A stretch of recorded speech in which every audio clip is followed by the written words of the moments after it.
Hello and welcome back to some more Genshin Impact. So you may be wondering why I'm starting off right here. It's because I accidentally triggered the start of the Archon quest. So I just exited from the game and then, restarted the game. Now I'm going to be starting with the Archon quest, at least for a little bit before going back to Nilou's story quest. Some characters are loading in and whatnot. Come on, serious suggestions, please. I'm not trying to write a thriller here. It's supposed to be an essay, you understand? An essay. That means facts and logic. Well, if it's facts and logic you're after, you shot yourself in the foot with your choice of research topic, didn't you? The Tatara Suna mystery. When so much remains unexplained, there's little to be objective about. Unless, of course, you restrict yourself to textual criticism. Tatara Suna, that sounds familiar to me. Yeah, well, this is my teacher's area of research. I can't change that. But it's fascinating enough without having to sensationalize it, don't you think?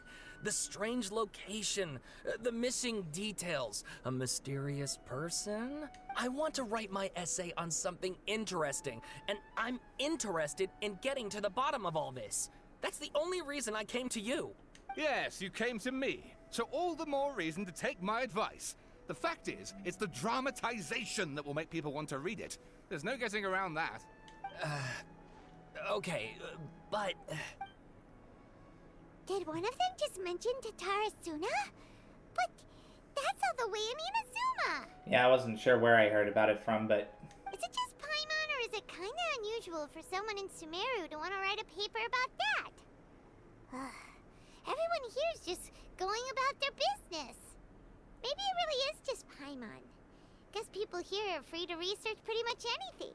Still, let's go listen in. Great! Let's go find out what this Tatara Suna mystery is all about. Okay. But I don't have to immediately. So for now, let's go over to where this story quest is for Nilou. It says to go back to Sumeru City together. The information collection went well, but Naya seems to be quite pessimistic about the debate. What had happened was I had teleported over to this teleporter right here, and because I didn't want to teleport next to this right here, now I'm just gonna teleport there, but that's why that happened. It's funny, I could have actually teleported here the whole time. Look at that. Well, I'm off to meet with him. Please wait here for me. Okay. Looking forward to your good news. That should be everything. The only thing left to do now is to wait until the debate. I'm not sure why, but I'm getting nervous again. You were great, Nilou! Your words won over Inaya!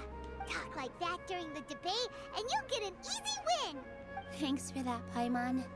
But I still feel like it'll be an uphill battle. I need to be calmer, cooler, and more collected. We haven't broken any rules. Lots and lots of people are rooting for us. Yeah. I'm acting as everyone's representative, so I'll need to act brave, even if I won't feel like it. There's still one problem left unsolved. Huh? What's left? The theater's existence. Is it only for art and performance? Huh? What a strange question. Isn't a theater just a theater? Why would it need to be anything else? Wait.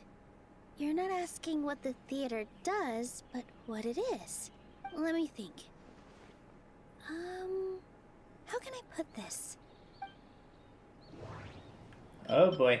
Let's go ahead and read this one. The most important thing about an experience is how you choose to interpret it. Okay. Wait a second. Why are these two options kind of grayed out now? Kasani's opinion? Art must first be appreciated by others to confer value. Sheik Zubair's opinion? Mr. Zubair has been meticulously managing the theater. Everything checks out. Grand Bazaar Crowd's opinion? Everyone is free to appreciate art. No form of art is inherently superior. Naya's will. Naya really wants to win. She doesn't want to lose anything else because of her painful past. I can't read what this is. Maybe I should just submit the value of the theater's existence? Ah, got it. When we were trying to find a way to save the theater, we heard many stories not of the theater, but of the people whose lives have been touched by it. Zubair Theater is our reason for coming together. It connects us all in unique ways. In other words, it's like a bond.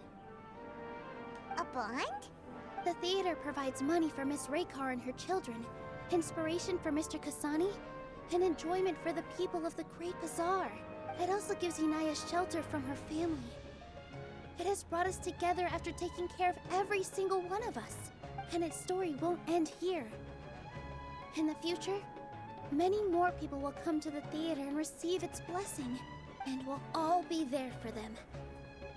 Our warm, welcoming community will show them the same kindness we were shown in the past.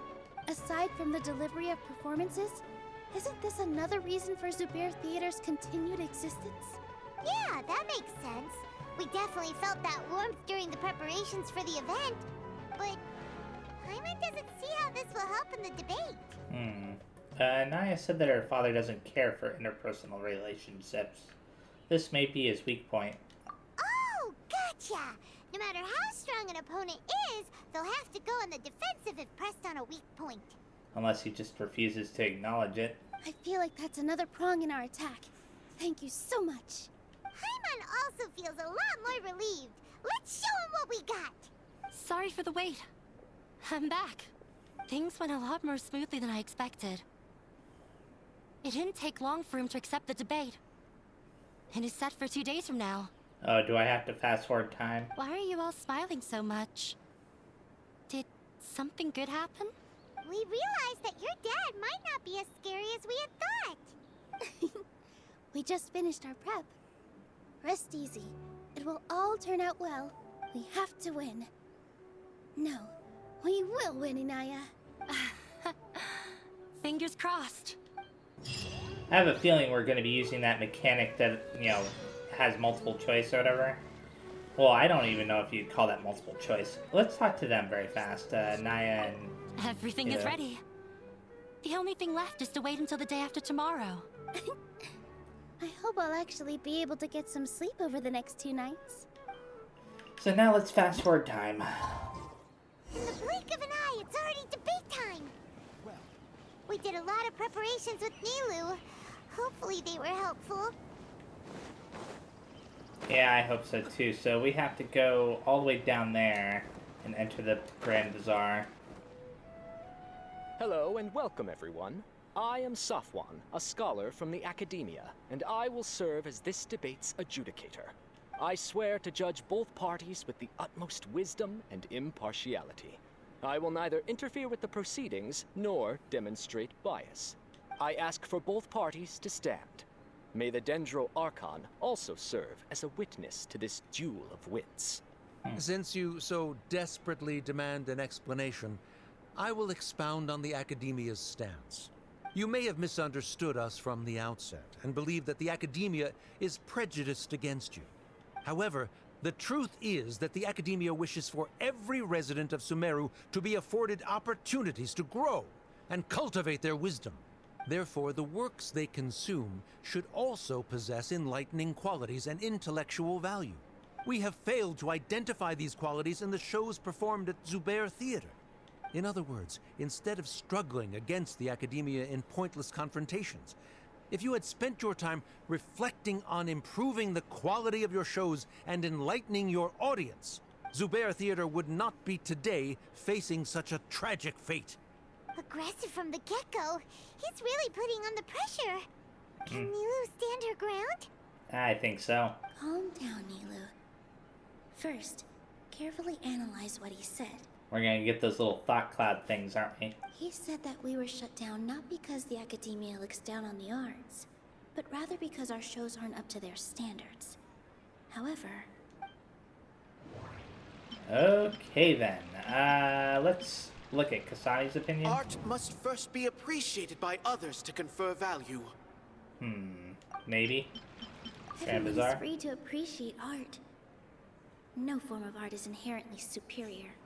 I wonder if I should select that option. You know, I think I will.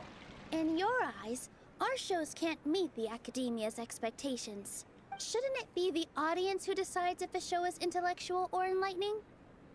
Why is someone from the Academia judging that? Also, I believe that there is no such thing as a wiser or more enlightening performance. Art doesn't discriminate, and it appeals to all. Everyone has the right to appreciate art. Appreciation is but a primitive form of satisfaction. Guidance and enlightenment are necessary if we are to induce growth in the performers as well as the audience. This stance holds performers to a higher standard and encourages the development of the arts. If all performances are simple-minded, require little effort to comprehend, and lack any impetus for the betterment of society, then the people will not be able to develop a greater level of artistic understanding. Nurturing the populace's understanding requires a long and arduous process, and guiding this process is the Academia's true goal. He changed the topic without batting an eye. Good thing I'm prepared. If I remember correctly, what I should say here is... Oh no.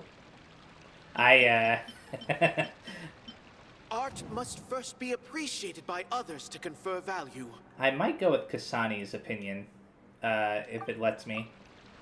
Someone at our theater has tried that before. He was a famed artist, but he recognized that very few people could connect with his works.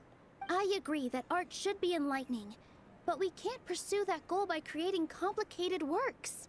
If a work can't tap into an audience's personal experiences or feelings, then its contents may as well be a castle in the sky. What's the point of performing a show that its audience can't even follow? That would only be forcing people to watch something they don't like. You can only reach that conclusion from a place of ignorance. In that case, before passing judgment, you should first become a better dancer than me. You tell them, Nilou. Looks like he's backed himself into a corner. As the party holding the burden of proof, Sharif has failed to provide sufficient support for his judgment of the quality of Zubair Theater's programs. Likewise, the definition that Nilou put forth is but her personal opinion. Neither party is the victor for this particular point of contention. Additionally, I must request that both parties exercise greater control on their emotions. Keep it up, Nilou! You're doing great! In that case, I shall speak of more concrete matters. The essence of this issue is that you have violated the law, so you must now pay the price for your transgression.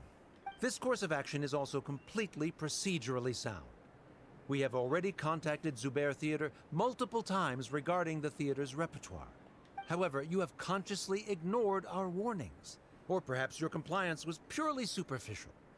Regardless, that failure has indirectly led to the present day's proceedings. That is indeed so, according to the laws decreed by the Academia. He started talking about procedural stuff, so I need to focus on... Let's see. Sheikh Zubair's opinion? Mr. Zubair has been meticulously managing the theater. Everything checks out. Yeah, that's the one.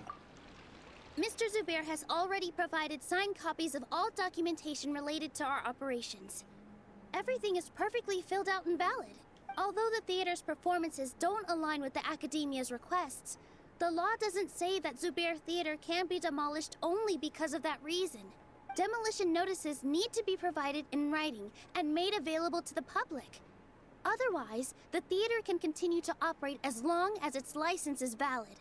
Failing to follow these rules makes your stance procedurally unsound. Yeah! That's right! There are different ways to apply the rules. There is precedent for this. So long as this matter is discussed within the Academia, this course of action will come to pass. Looking at the past 27 cases of similar nature, 90% of them support Sharif's claim and position. However, the demolition process in those cases was only started after discussion at the Academia. In other words, premature notice of demolition is indeed a rash act. That's more than enough. We've proven that the order is unreasonable as it currently stands.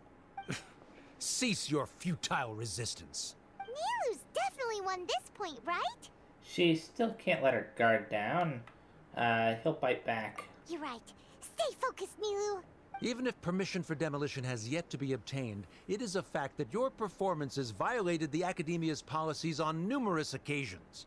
Based on that fact, we can permanently revoke your right to perform in Sumeru. Under the current system, it is indeed possible to immediately revoke Zubair Theater's performing rights. That's a thing? I figure that's his backup plan. Rather than protecting Zubair Theater, I surmise that your true intention is to maintain your hold over your audience and their patronage as your source of income. Without them, Zubair Theater is nothing more than an empty building. And without its performances, the theater has nothing else of value. What you said isn't true at all. Keep it cool, Nilou. Don't get riled up. He's intentionally provoking you. Right. I need to keep calm, but just a little more. Zubair Theater isn't just a performance venue to us. Let's see. Value of the theater's The existence. theater carries everyone's feelings and serves as the bond that connects us all. Well, let's go with that. Zubair Theater isn't simply a performance venue to us. It means more than that. It's been our home for a long time. Miss Raykar can't go on adventures anymore, but she has found a stable career and a new life at the theater. Her son, Soren, has already passed his theater exam, and he'll soon be our newest member. Mr. Kasani found a new way to look at art. He decided to stay at the theater to watch us grow. Mr. Farhad and Mr. Hushang visit even when there isn't a show going on, and they always tell us lots of entertaining stories. Even Inaya wants to stay with us, and she's starting to look forward to a new future. Zubair Theater exists for them, for every single one of us. Perhaps Zubair Theater has provided you with a multitude of positive emotions and experiences. However, you have misconstrued something, young miss. The interpersonal relationships you speak of were established upon normal theater operations. This guy is so condescending. Sheikh Zubair operates the theater for his livelihood. His employees work for their wages, and the audience comes to enjoy performances. Relationships are merely a byproduct in this exchange of interests. They may be pleasant and captivating, but they can only ever be secondary. When scholars collaborate to solve difficult problems, we freely share our knowledge and resources with one another as if we were all kin. However, this collaboration ends after the results of our work are published. The reason is simple. We are scholars, and there are new projects that await our attention. He really doesn't think much of relationships. Paimon also thinks he did a lot of prep. He's been solid as a rock. Sharif's argument is currently the more persuasive of the two for this point of contention. Really? The continuance of the interpersonal relationships Nilou spoke of remains hypothetical before the theater's demolition, whereas the situation that Sharif described has been well documented at the Academia. The Academia has made significant academic contributions, in no small part due to its researchers' efficiency and ability to compartmentalize. Oh no, what should we do? Things are going in the opposite direction. Patience, Paimon. Nilou might be setting him up. A setup? So Nilou's got him? Good. He said what he said. The next argument could decide this debate. But is this really the best thing to do? It might be too cruel to Inaya. Anaya's will. Inaya really wants to win. She doesn't want to lose anything else because of her painful past. Okay, let's submit that conclusion. She already agreed to this. She wants to win, no matter what. Me too. Mr. Sharif believes that interpersonal relationships are a byproduct of working towards a goal. Once that goal is achieved or abandoned, those relationships would have no more reason to continue. Then, if someone has failed to live up to his expectations... If someone has failed to live up to your expectations and ran away from home, then she shouldn't be your daughter anymore. Right? Inaya... Sorry, Nilou. As expected, I should be the one to say it. You don't need to shoulder this responsibility for me. If in your eyes, the purpose of my existence is to become your academic successor, then that goal has ended in complete failure. By your logic, that means there is no more reason to sustain our relationship as father and daughter. Members of the audience who do not belong to either debate party, please speak with caution. Let her speak. What she does not say, Nilou will. No matter how many disagreements we've had, the truth is that you are still my father. You're so immersed in your own world, you can't understand why we come together for the sake of relationships. Yeah, don't look down on us. You can watch a dance anywhere, but there's only one Zubair Theater. I'm almost starting to feel sorry for this guy, what with the idiotic things he said. What? Order! Order! Members of the audience, do not interrupt debate proceedings. I confess that this is the final argument we had prepared. Disown me, and you will win the debate. But before that, Father, I have some final words to say. I've been doing some soul searching. Not about whether I should have run away from home, but whether there was any point to my personal rebellion against you. I kept trying to earn your approval, but I only disappointed you over and over. The truth is, I ran away from home as a means to vent my recurring frustrations. That is to say, I was exerting pressure on you and hoping you'd give up on your lofty expectations. But by doing that, wasn't I just doing the same thing as you? I won't force my expectations upon you anymore. At Zubair Theater, I have found the life I've always wanted. I will move on from my family troubles and strive towards my new goal. But if you dare to harm this place, then I will stand with my friends here and fight against you. This is not the time to space out, Sharif. The debate is still underway. You already consider them to be your friends. You should be asking us that question. Of course we are! Miss Inaya is a really good friend. It was a bit of a process, but we won her over. Make no mistake. All those who come to Zubair Theater become one of us. We will always be with her.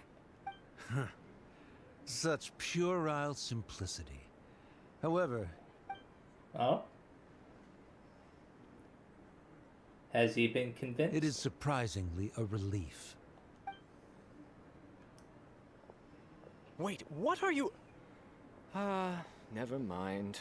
He gave up. They left? Does that mean we've won? We won? Nilou, you're amazing! Fantastic job. Inaya was also brilliant. I relaxed for a moment and I feel a little faint. It looks like he still has a place for her in his heart. Terrific work, Nilou and Inaya. They likely won't cause any more trouble for us. Didn't know you could get so fierce. I have a lot of newfound respect for you two. This really took a lot out of me, though. I don't ever want to do this again. Same here. Both Miss Nilou and Miss Inaya were so cool! Should we throw a second round of celebrations? The curtain finally falls on the debate amidst a euphony of cheers. I think that's what it said. Okay, so they want us to talk to Nilou, but I see Paimon right here with Inaya. During the debate, you said that you found a new wish. What was it? I actually want to learn how to dance from Nilou. That's a great wish. But with your shyness, are you really going to be okay going up on stage? I'll try my best. Nilou wasn't born an expert either. Neat. I just noticed this lady back here dancing. Interesting. So let's talk to Nilou. Oh, it's you. Finally, feeling any calmer? Yes, I feel a lot better. The more I think back on everything, the more surreal it all feels. I don't think I could repeat what I did a second time. All of our preparations paid off. Yes, and it's all thanks to you. Now that I've heard everyone else's stories, I want to hear yours. I see. You mean how fate brought me to the theater, right? Then I'll have to tell you about my teacher who Mr. Zubair had mentioned. Mr. Zubair opened his theater when I was still a child. There was a beautiful dancer, and from the moment I saw her, I couldn't look away. I thought to myself, the gods must have blessed her with such talent. But later on, she would actually smile down at me and say, just the opposite, in fact. The opposite? Yeah. She said, dance is an art born from toil. It isn't a gift from the gods, but a creation by our own hands. It is a beautiful thing born from our life experiences. Whenever there is joy or something to be celebrated, people will dance. In other words, any place where people can effortlessly begin a dance will for sure be filled with the blessings of everyone's happiness. She wasn't looking for flowers and applause. All she wanted was to see her audience smile. I'm sure the flowers and applause help, though. So that is what art means to people. Right. The same as what Mr. Kasani believes. I was completely moved by what she had said, so I started taking dance lessons from her. And later on, I began to dance here in her stead. Before she retired, she told me, for as long as you live, never forget what dance means to others. This is why Mr. Zubair and I never intended to listen to the academia. Even though it ended up causing everyone a whole lot of trouble, thankfully, everything worked out in the end. I see. Looks like you won't have to worry anymore. Well... Although, I do have a small regret. Anaya? Yeah. Even though she has already decided to stop fighting with her father, they never managed to have a real conversation with each other. Before he left, Mr. Sharif looked like he had a lot on his mind. He probably has a lot of things he wants to say, but will now perhaps never get a chance to. That really is a shame. That might be for the best, or I'll choose this. Yeah, but I still hope that things can change. It never hurts to have hope. You and Paimon are more than welcome to keep attending our shows. Who knows? Next time, you might see Inaya on the stage. Well, the next time we're involved with all this... About Inaya? Let's be sure to come back often. Who knows? Maybe things will have worked out for her. I was about to say that the next time we come back here to do something, we'll be saving the theater again, but it looks like that's not the case. So we have to advance 2 days.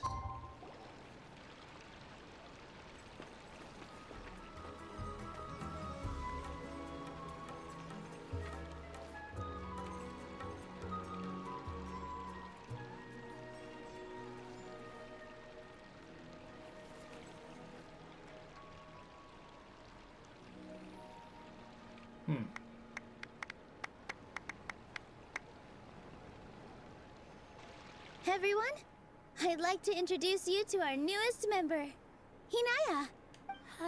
Hello, everyone. She'll be dancing for us from now on, so please give her your support. Yay! Inaya's taken her place on the stage! Oh, Paimon wonders how she'll look when she starts dancing. When you stop and think about it, happy endings like this sure aren't easy to come by. A lot of things came together to make it happen. Nilou's efforts, everyone's wisdom, Inaya's determination. And Sharif's mercy. Huh? What do you mean by that? I think he intentionally gave us a chance.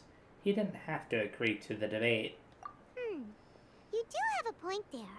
The whole demolition thing was going overboard. But he really could have banned Nilou and the others from dancing. If he really wanted to be ruthless, he could have done some real damage, even without winning the debate. Oh well, it's not like we can understand how people like him think. Let's focus on watching the performance. Agreed. Enough of him for now. Huh? Wait, look who the cat dragged in! Huh. Isn't that Inaya's father? Yes, it is. Let's go greet him.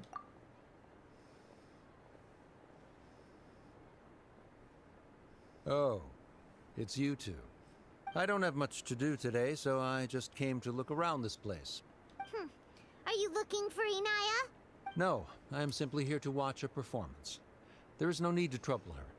Shouldn't you be busy? Well, I was for a time. My loss at the debate caused quite the loss of face for the academia, so there was a period of unrest. I used this opportunity to suggest that my superiors temporarily suspend me from duty. Otherwise, the rumors would probably persist for even longer. Huh. Suspended from duty? Yes, I am temporarily unemployed. However, I now have an abundance of time, so I can afford to come here and watch a show. I admit that I do not understand the magic that this theater possesses, but my curiosity has been piqued. I still cannot forget that young lady's perseverance. Inaya would almost certainly mature in the presence of such a person. So you're still concerned about your daughter? There are no parents who do not worry about their children. I suppose she managed to hit a weak spot of mine. Never mind. I do not have the right to say that. You're already here, so you might as well go see her. No, that is not necessary. I will take my leave after the show concludes. Do not tell her that I was here. I think Nilou saw you, but... Come on. Special Who cutscene. knows if you'll get a chance like this again? But... Huh? You said you were going to make peace with your past. Show your father how much you've grown. Don't be nervous. Everyone at Zubair Theater has your back.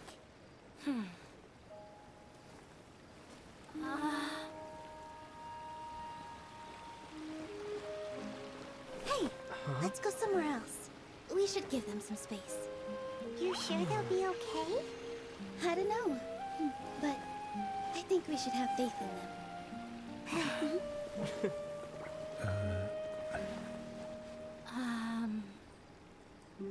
Yes, Inaya. I have something for you. I'm still learning. It's hardly a masterpiece, but it's yours, if you'll take it. That's neat. You don't have to take it. It's fine. Never mind.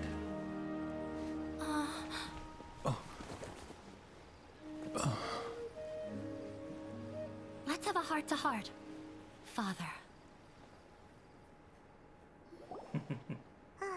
Like father, like daughter. They're both so awkward with their feelings. Yeah, she probably would have snuck away as well if I didn't drag her back. Do you think they'll be able to reconcile? I'm not sure. A complete reconciliation may also not be the best thing for them right now. All those years of arguments and misunderstandings can't be settled overnight. It might be best if they continue to keep some distance for now. But no matter where their hearts and bodies may be, they will always be family. All I wish for them is to be able to one day tap into the warmth of that bond. Oh, by the way, everyone's really thankful to you for helping out with the debate. So, we made you a little something. Hope you'll like it. Oh? Is this something for the teapot? Isn't this Zubair Theater? Whoa! This is amazing! It's so detailed and polished! We've also never made anything this complicated before. Mr. Zubair and Mr. Kasani took charge of the design, while Inaya and I made all the little pieces with the help of others.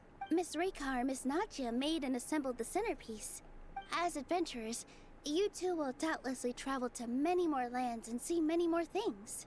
That's why we hope that your time at Zubair Theater will become a fond memory of your journey. You two are welcome back anytime. We'll come back and watch you dance whenever we get the chance. Thank you all for being so considerate. According to custom, I should drop the formalities and just accept it, right? You're welcome. And there's no need to be so polite. You learned fast. Come on, take it. This is the story of you and me. It's a tale that I'll never, ever forget. Cool. And the story quest is done. Nice. Does it... yeah, I did get that for the teapot. Cool. So I think I have enough time to watch at least one more cutscene regarding the Archon quest. So It wants us to talk to the scholars by the road. In order to look for more information about your sibling, you and Paimon decide to visit Nahida in the sanctuary of Sarasana once more. Along the way, you hear people discussing something. Now, I knew that I had to go see Nahida. Wine tastes the same as... So when I had teleported here before, I had assumed that it was safe because I wasn't entering the sanctuary where Nahida is, but obviously I was wrong. Alright, I guess I'll go with my textual criticism and your editorial direction for the first draft. I have a feeling that the missing Kabuki Mono will end up being the main focus of this paper. Kabuki Mono. Ugh, if only we knew where to find that traveler. From what they say about him, this seems like the kind of thing he'd know about. From what they say about her, this seems like the kind of thing he'd know about. That's funny. Looking for me. If you're looking for the traveler, that's me. Oh, you're the traveler, you say? Oh, you sound like you doubt it. Hey, what's with that face? Don't believe us? If you don't believe me, I'll go. No, of course I believe you. Actually, I first heard about your great exploits when I was still in Inazuma. This is my first time coming face to face with you and your mysterious silver-haired companion. I couldn't believe my luck, and out of force of habit, I started, examining the evidence. Sorry. Oh, Sawada, for the love of... Sorry, we don't get out much, so our social skills are kinda lacking. Traveler, I hear you've helped many people a great deal and been to many places. Would you be able to tell us about Tatarasuna? If I can remember about it, sure. Actually, we don't know much about that place either. In fact, we only came over here because we heard you talking about it and wanted to learn more. I see. Sorry, I can't help this time. My teacher chose this area of research as a personal challenge. He said it's difficult to get into because even Inazumans don't know much about Tatarasuna's past. But who'd have thought that... If you don't mind, I'd love to show you all my outline for the book I'm writing about Tatarasuna. Hold on, Sawada. Don't you think that's a bit of a deep dive or a first read? Well, fair point. In that case, please ease yourselves in gently by taking a look at Akaba's latest essay draft. Let me give you some background. This all started with the discovery of some records in Tatarasuna. The writings mentioned someone by the name of Mikoshi Nagamasa, who crafted a fine blade. But in the end, he threw it into a fire to destroy it, and killed his servant Katsuragi. Why? Well, no one knows. Apart from the swordmaker, his servant, and the one who wrote this all down, the records also mention a Kabuki Mono. This seems to be an Inazuman word for an eccentric stranger, someone who dresses funny or acts in an unusual way. That's right. Akaba's teacher has spent quite some time researching these events on the ground. This Kabuki Mono lived in Tatarasuna for a while before disappearing without a trace. And shortly afterwards, as Akaba mentioned, things got pretty ugly. So first this strange person goes missing, then a murder happens? Seems kind of fishy to Paimon. Yes, my thoughts exactly. So I helped out too. I asked everyone I could think of if they knew anything about what happened back then. And wow, did I get lucky! Stop shouting! Yeah. This part's important. I just wanted to make it stand out. It just so happens that a friend of mine works at the government records office. He looked into it for me, and I can now confirm that all the aforementioned individuals did, in fact, live in Inazuma over 400 years ago. Okay. Even back then, Tatarasuna was already at the center of Inazuma's smelting industry. The man in charge was a government official named Niwa. Curiously enough, it seems like he went missing too. Niwa, that name sounds familiar. Could it be? Wait, so there are 2 missing people in this story now? That's right! What's more, Niwa is a name with a lot of history to it. Have you ever heard of the great swordsmith clans of Inazuma? Oh, the swordsmiths? Yeah, like Ishin art and so on? Wow, yes. You really know your stuff. That makes things easier. So basically, this Niwa was a distant relative of the Kaidahara clan, the last practitioners of Ishin art. Really now? Something then seems to have happened in the Kaidahara clan, leading to their downfall. I don't know the details, but taken in light of everything else going on around that time, it makes you wonder whether it's all connected somehow. The Kaidahara clan? Sawada, you left out the biggest detail of all. There's more? Oh, yes, of course. How could I forget? Brace your minds, ladies and gents, for they are about to be blown. Or maybe you won't believe your ears. I wouldn't blame you, of course, because in all my years as a writer, this is by far the most. Get to the point, for Pete's sake.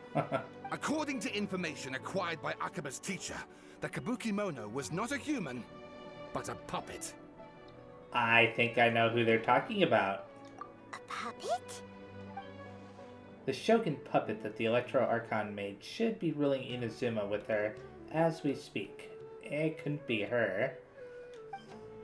The Kabuki Mono has to be the balladeer, but what was he doing 400 years ago in Tatarasuna? Aha! Judging by the looks on your faces, you do know something after all. Glare at Paimon and hope she keeps her mouth shut. No! Paimon just meant, how creepy. The way you described it makes it sound like a ghost story. I agree, it does. But considering that non-human races in Inazuma are by no means uncommon, spooky events are to be expected. And that's exactly what my book is about. Please, take a look. Oh my goodness. The Isle of Darkling Clouds. The author is Sawada, Extract 1.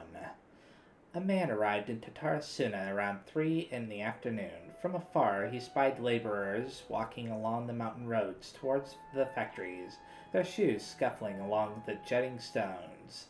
They walked like people convinced that so long as they reached the fire raging in the mountain's belly, they might extract from it gems beyond price. The mood that the sight inspired was ineffable, beyond mere description for those not present to witness it. The man barked a cheerful greeting and sprinted to join the procession. There, a towering character who stood half a head taller greeted him with a heavy slap on the back, and yet his words were filled with respect. Do my eyes deceive me? Sir Miyazaki, I cannot think that the return trip here from Inazuma City should have been easy on you, or could have been easy on you. Miyazaki smiled like a young man taking the first steps on their journey, expression relaxed. Why, Katsuragi, Inazuma is the realm of the almighty Shogun. I sailed upon the fastest ship, strode upon the swiftest sea routes. What dangers could I have possibly faced? And what about the good news? There we go. There was some. Naturally, the two burst into uproarious laughter, roughhousing with the other workers until the path's end. A young man dressed in a linen shirt and wearing a headscarf gazed into the dancing flames of the furnace before him. Now the flames of the forge are unlike any other, for their intensity affects the resulting integrity of both metal and blade. So too, then, was the flame watcher an unusual individual. At his fingertips sat a lizard, and on his face he wore a smile. The workshop was huge, and the furnace was deeper within. A reasonable person might think that there should have been many working alongside the watcher, yet he stood alone. Only when Katsuragi and Miyazaki strode into the room did the watcher turn. This watcher was Niwa, armory officer and administrator of Tatarasuna. Born to the Niwa clan, which served as one of the 3 pillars of the Ishin art, Niwa never argued with his siblings and was a worthy successor by all accounts. The post he received as a result of his high standing with those in power served as a statement unto itself. Miyazaki handed a well-bundled text to Niwa as he adjusted his expression and said, "It is as you said, sir. The elders of your clan in the city do not think highly of our plan. Yet I still believe it is to be worth a try. As such, I have found the proper vendors and procured the materials that you requested." Niwa studied the text and nodded. "We should try some of these new forging techniques, whether Kaidahara says yay or nay." Katsuragi frowned, and with a sigh he said, "Forging is a precise and difficult undertaking. You know this better than most, sirs, and still you seek improvement each day with terrifying drive. Ah, should my lord Nagamasa hear this, The sourness in his face shall be hard to miss. Niwa smiled, replying, "And how goes the forging of your lord's great blade, Katsuragi?" Katsuragi neither wanted to shame his master nor lie to his two friends, and yet he could not think of any way to deflect, and so groused, "I see. Your ears are as keen as your hands, Sir Niwa. The jokes of us unlearned men are as nothing before you." Miyazaki hid his grin. Upon hearing this, Niwa released the lizard from his hand into Katsuragi's palm. But just as more words were to be exchanged, someone came walking nearby, their footsteps light with the celerity of youth. The head that peeked in was round, and in the light of the fire looked like an oiled jewel. The young man placed some box of food at the side, and nodding, he prepared to leave. Katsuragi called out after him, "What about your share? Aren't you going to eat?" The young man, upon hearing those words, found himself slightly at a loss. After a while, he answered, "Very well, I'll try it." "You are welcome to the food. We all eat the same fare, after all," Niwa said. The man nodded and left, seemingly deep in thought. Extract 2. The Kabuki Mono was by the coast. Sunset fell to the accompaniment of darkness. The bands of twilight showed themselves not, for in their place did thunderclouds roil, grumbling the omens of a coming rainstorm. Darkness filled the flesh of the sea, and the dusk bade the clouds to kneel upon the land, its supplication mirroring the Kabuki Mono, with knees bent and face pointed towards the waters. None passed that way, and none knew what he was waiting for in silence. Time passed, unmeasured and uncounted, till a black cloud suddenly tore free from the sky and began to circle the Kabuki Mono, bearing down on him like a nightmare. Though he was not aware at first, after his studying gaze was refined by time, he understood. This cloud had marked him from the very start. Outbound, a fishing boat drew near, the lights of its bow flickering in and out of sight beneath falling sheets of rain. A mist unspooled across the area, stealing sight from the fisherman. Repeatedly he exclaimed, "It is but dusk. How are my eyes darkened? Is there anyone that can deliver my boat upon safe tides?" Like a falling spear, the black cloud reached the bottom of the boat, and was joined in its bereftness of direction. Like a charging beast, they plunged into the shoreline. Scant steps away, the Kabuki Mono stood idle, slanting his head to study the grand wreck. Not but half an arm was left of the one who had cried out for help, and with a plop, it landed at the Kabuki Mono's feet. He crouched to better study the object, straining against the urge to take a bite out of it. Really. Yet he did not, for the dark cloud swirling down had already picked the remnants of the ship clean. The Kabuki Mono stared at it blankly, like an awakening dreamer. When he returned to himself, the clouds had scattered, as if they had never been there at all. As for the ship, could it have been struck down by a storm? Who was to know? Not the Kabuki Mono. Extract 3. Good grief, this is so long.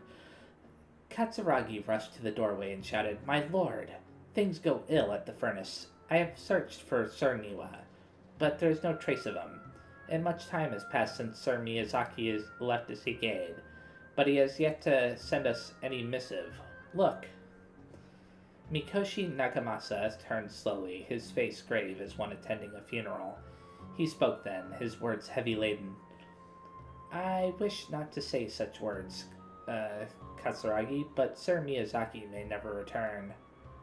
Katsuragi peered past Nagamasa's broad, stiff shoulders, beyond the windows. The clouds above boiled in waves of black, as if darkness now was the only weather, and might even morph into an abyssal beast and devour Tatarasin whole. Over 10 people had already perished. That was why... Katsuragi recoiled as if struck. Yes, it was coming back to him now, in dribs and drabs. That was why they had set out to seek aid. Miyazaki had been the first to set sail. The clouds had only just begun to form then. Traveling from Tatarasin to Inazuma to ask for support was normally no great feat, and yet there had been no sign of his return. Then, a second ship was sent, followed by a third, and a fourth, till the Kabuki Mono himself had departed upon the tides, under the foul skies and ominous fortunes. It had been Katsuragi who had brought him back, and treated him as his own, and it pained him greatly to see the lad go. Yet the situation in Tatarasuna was severe. Even should they sacrifice more lives, it would have been worth it to gain assistance from Inazuma City. Niwa was gone, and none could find him. Afterwards, Nagamasa led a search party into the mountains and the area around the furnace, all to no avail.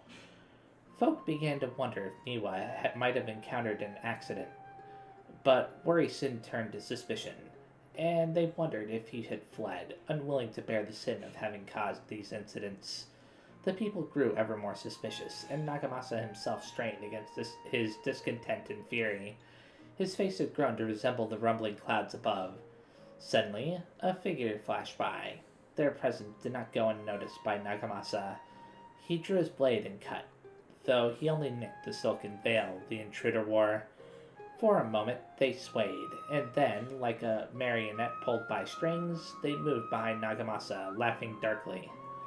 "Are you seeking someone, my lord? Niwa, perhaps?" Nagamasa bellowed in fury. "You dare address Sir Niwa directly!" Yet the figure parted like mist before his falling blade, only to rematerialize beyond reach, but not beyond sight. A ghastly apparition indeed. "Was it you who slew my people?" Nagamasa howled and charged, held back only by Katsuragi's desperate grip. As his senses returned to him, he realized he was but an inch away from falling into the furnace. It seems the rest of this work remains unfinished. From the existing text, however, it is apparent that this is a novel of fantastical, colorful sensibilities, born from an imagination well utilized, and good grief, was that long. Oh, and please read my essay draft as well. Oh no, really? A brief analysis of possible events of historical importance in the Tatarasuna area. I thought I was done with the reading. Details. This text belongs to a series of works sponsored by Fahumana's Veil Cutter Project. It is yet to be numbered. Author is Akaba.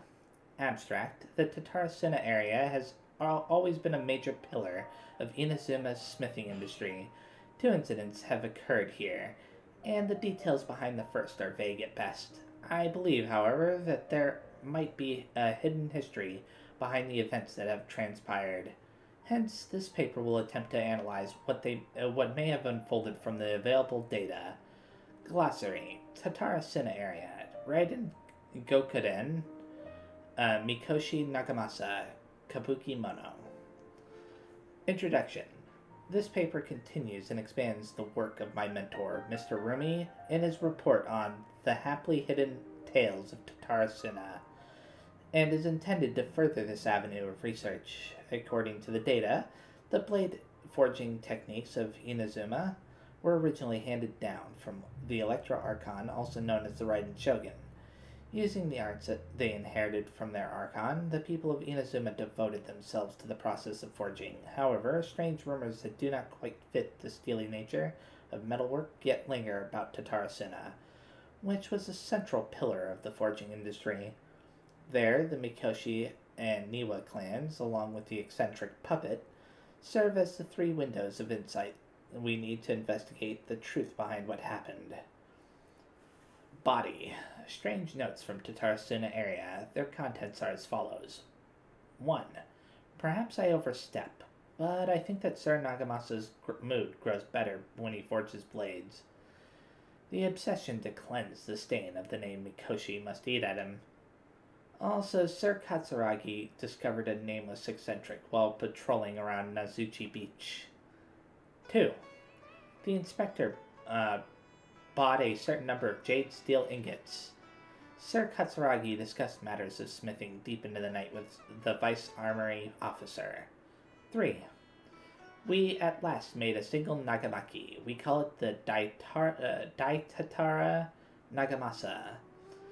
The inspector was in high spirits, and he and the vice armory officer, Nozomu, was so taken by the beauty of the Daitatara Nagamasa that he drew a picture of it, and he performed a sword dance with that wandering eccentric. 4. And we cannot find that eccentric. The inspector flew into a rage and slashed Katsuragi. The great blade cut deep into flesh, cast his own Nagamaki into the furnace's flame. Wow, there's a lot of parts where it's like broken up. Nozomu could not abide by that order and drew the completely melted weapon out of the furnace. He was horribly burned. 5. Nozomu died that night. I dare say that while Sir Katsuragi might have committed malfeasance, it was out of the goodness of his heart. 6. Kinjiro hid the Nagamaki and Nozomu's drawing in the arsenal. Nagamasa is harsh, but also knows right from wrong. But even so, he is not amenable to reason. His name indicates one obsessed with purity. Still, I and some households of Tatarasuna have not been blinded by the matter of Nagamasa's mother Chiyo, and we trust him. I also remain unwilling to forget the joy of creating the Nagamasa with him, and the joy of watching that nameless eccentric perform that sword dance with Katsuragi. 7. Before we withdrew, we should have divided the arsenal key into 3 parts, one for the inspector, one for the armory officer, and one to be left in Tatarasuna itself, to prevent theft. But we were in too much of a hurry, and neither the inspector nor the armory officer could be found. So I was so bold as to hide the 3 pieces within the treasury chest in Tatarasuna. The 7 notes mentioned prior have been scattered across Tatarasuna area.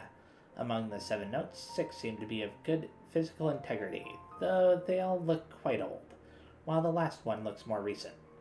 I believe that the first 6 notes and the last are of different time periods, though the gulf in years between them needs to be verified. The contents of the first 6 should also be related to each other, as the incidents mentioned are quite consistent with one another.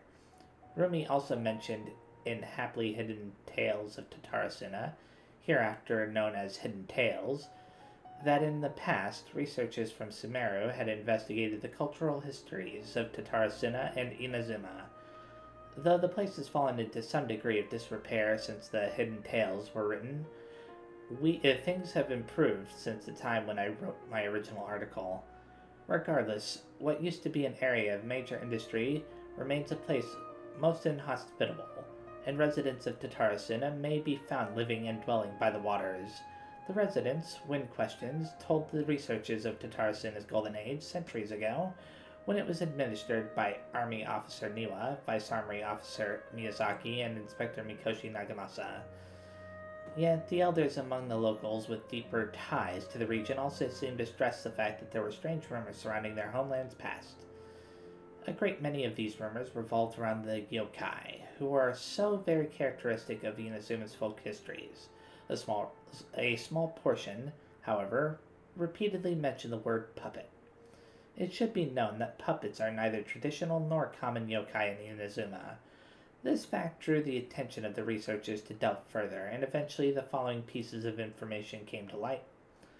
A puppet did once appear in Tatarasuna. Its visage was elegant, its apparel impeccable, and the way it dressed hid all its joint lines on its body.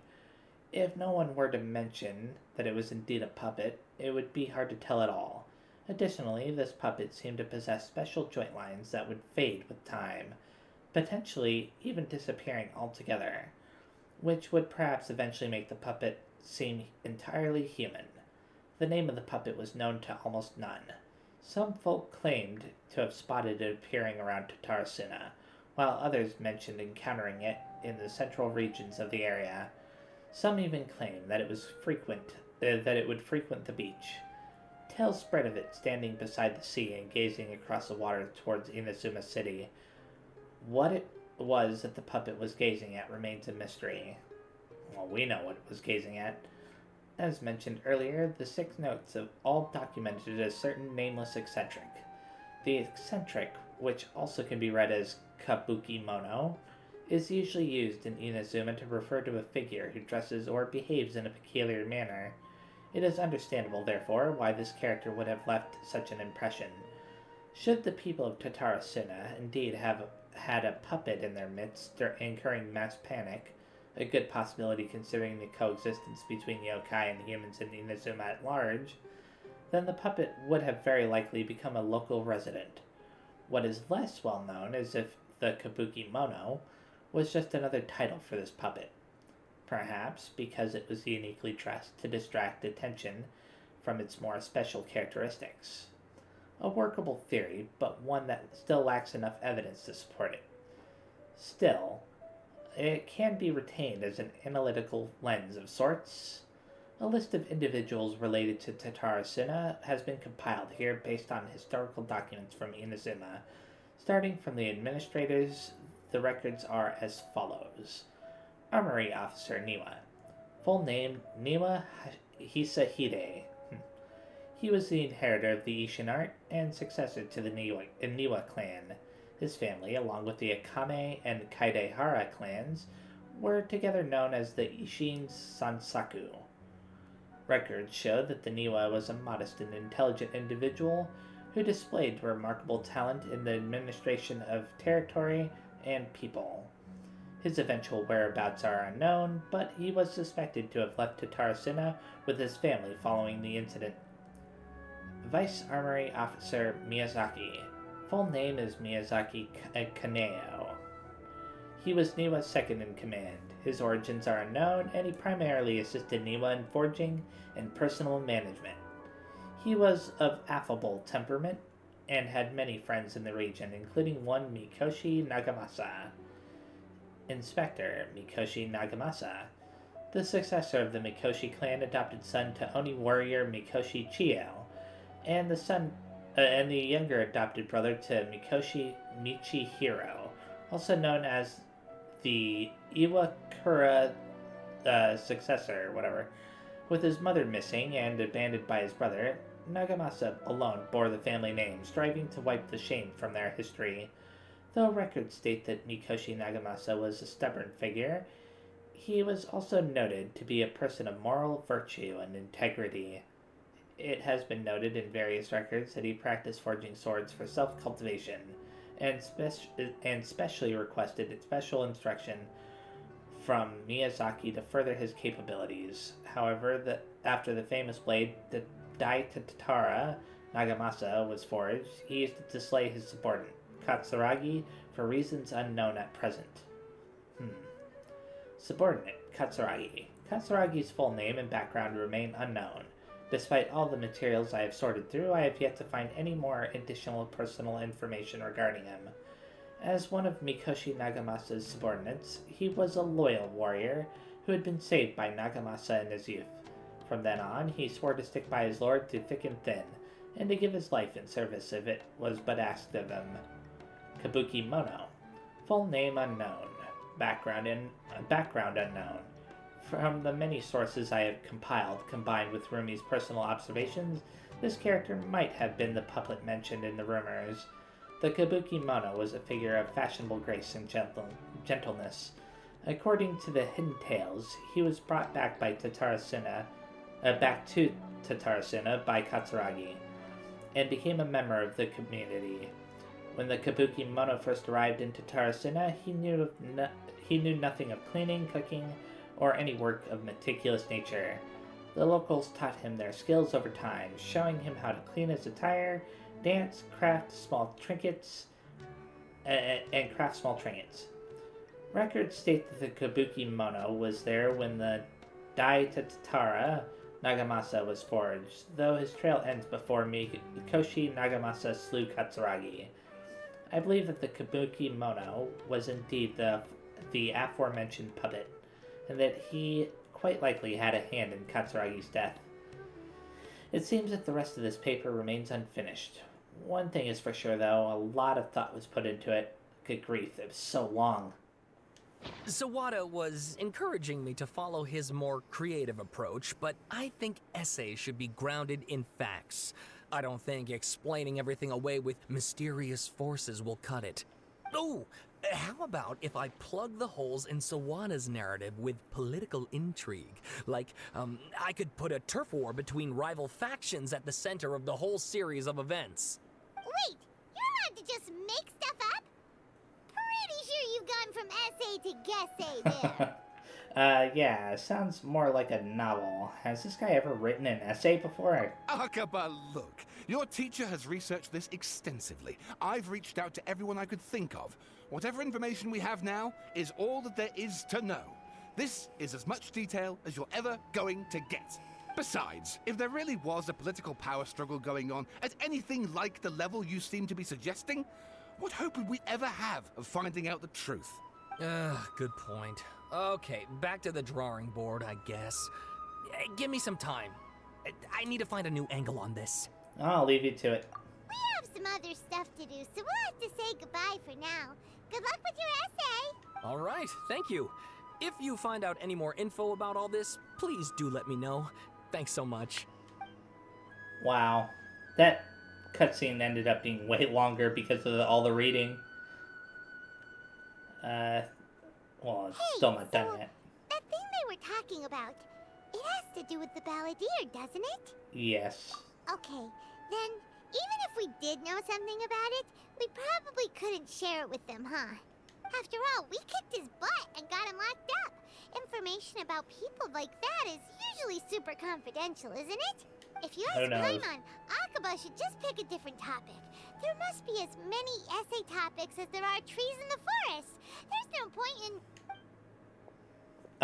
Is that him? What's wrong? Hey, did you see that? He literally just went by, over there. It looked like... Like the balladeer? Yeah, he's right there. The balladeer! No, it can't have been. He got locked up. Oh, quick, let's catch up and see. Okay, I'll be doing that in the next video, unless it forces me to follow him. Nah, it's not forcing me to. So yeah, this is where I'm ending things. Thanks for watching. Next time I play, I'll be continuing with the Archon quest here, and if there happens to be a, what do you call it? You know, a timed event that's added before then, I'll probably be doing some of that too. So yeah, see you next time. Bye-bye.